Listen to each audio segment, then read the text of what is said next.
दोस्तों पुलअप सबसे बेहतर एक्सरसाइज होती है जो आपके बैक और आर्म्स के मसल मास को बढ़ाने के काम आती है। हालांकि काफी लोगों से इसका एक रैप भी नहीं मारा जाता ढंग से और दूसरे लोग इसे आसानी से कर लेते हैं। तो फर्क कहाँ आता है? दरअसल पुलअप्स करते समय हमारे आर्म्स और बैक के अलावा दूसरी मसल्स भी एक्टिव होती है और उनके वीक होने से ये दिक्कत आती है। तो आज हम आपको ये बताएंगे कि पुलअप्स कैसे की जाती है। अगर आप इसे कर नहीं पाते तो सीख जाओगे, या कर लेते हो तो इसे बढ़ाने का तरीका भी बताएंगे। तो पहली चीज जिसपे आपको ध्यान देना है वो है आपकी कोर स्ट्रेंथ।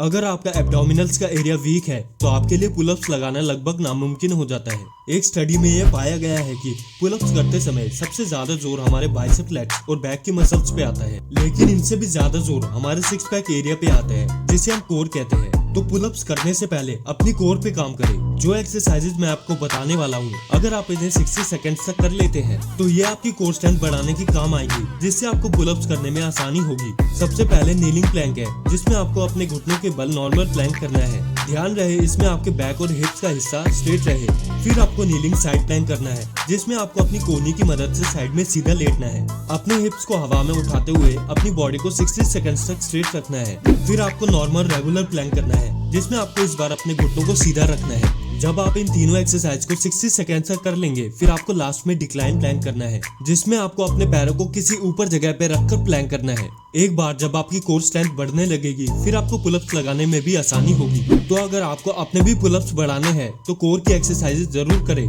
दूसरे तरीके में आपको इसेंट्रिक पुलअप्स करने हैं। इसमें आपको किसी बेंच की मदद से सीधा पुलअप पोजीशन में आ जाना है और फिर धीरे धीरे अपने आप को नीचे लाना है। जब आप पूरा नीचे आ जाए तब अपने आप को छोड़ दे, फिर बेंच पे चढ़कर दोबारा वैसे ही करें।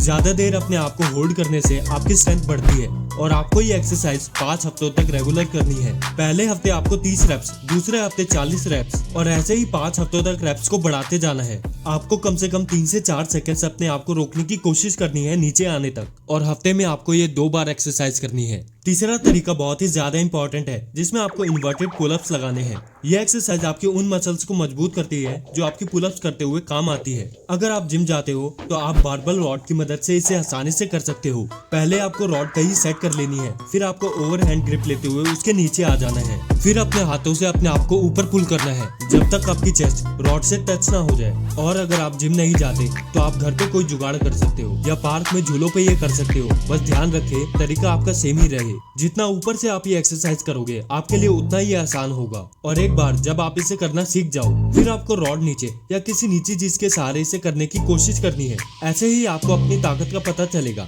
और आप इस एक्सरसाइज के 10 से 12 रेपिटेशंस के 4 सेट हफ्ते में 3 बार कर सकते हो। चौथी एक्सरसाइज डेड हैंड्स है, जिसमें आपको ज्यादा से ज्यादा देर बस बार पे लटकना है। इससे आपकी ग्रिप और कोर मजबूत होगी। और कमजोर ग्रिप एक और कारण होता है लोगों का पुलअप्स ना लगा पाने का। और जब आप कम से कम 40 सेकंड तक अपने आप को रॉड पे रोक ले, फिर आपको दूसरी एक्सरसाइज की ओर बढ़ना है, जिसका नाम स्कैपुलर पुलअप्स है। स्कैपुलर पुलअप्स में भी आपको बार पे लटकना है, लेकिन इस बार आपको अपनी बॉडी को ऊपर खींचना है, कोहनियों को मोड़े बिना। तो अगर आपको वीडियो अच्छी लगी हो तो वीडियो को लाइक और अपने थॉट जरूर शेयर करें कमेंट सेक्शन में। तो मिलते हैं अगली वीडियो में।